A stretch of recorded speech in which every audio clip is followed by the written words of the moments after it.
lalpa thu thung ko shan Zion kulpui aral veng tu kovel mi ten an shia thiam lo lalda na leng chin kha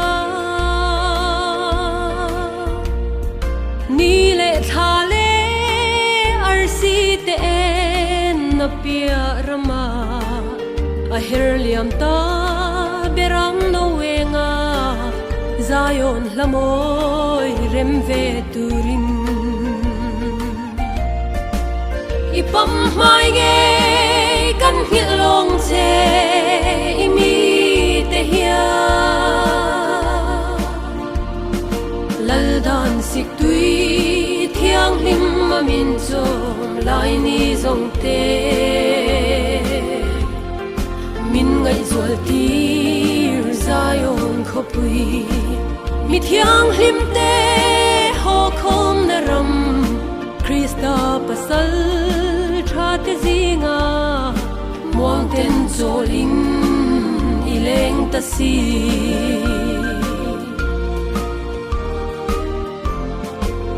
enga nge in mang an enga nge in lungai ni le lalpan kan ma ashwaya lo ti amin fui chin tu lei moi na le ro pui na te lung kham lovin Zion to lo puan moi chu sinin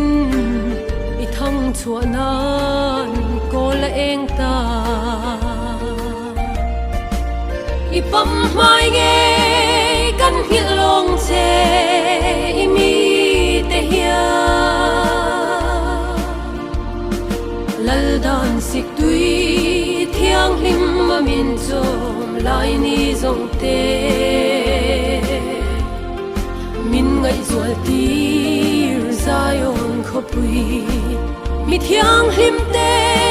ho khom na ram Krista pasal tha te zinga muang ten zolin ileng ta si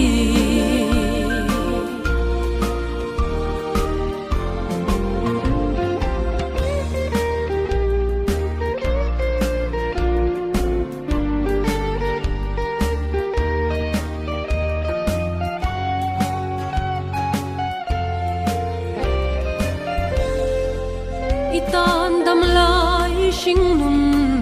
hun man reng zong a har e mai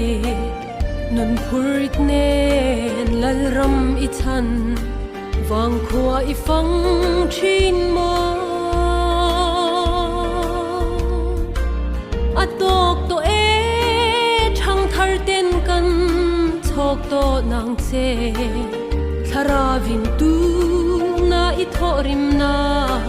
sol san turin atiam ta che ipam mai nge kan hil long che imi te hia lal dan sik tui thiang lim ma min chom lai ni zong te min ngai zual tir Zion khopui mi thiang lim te ho khom na ram Krista pasal tha te zinga muang ten zolin ileng ta si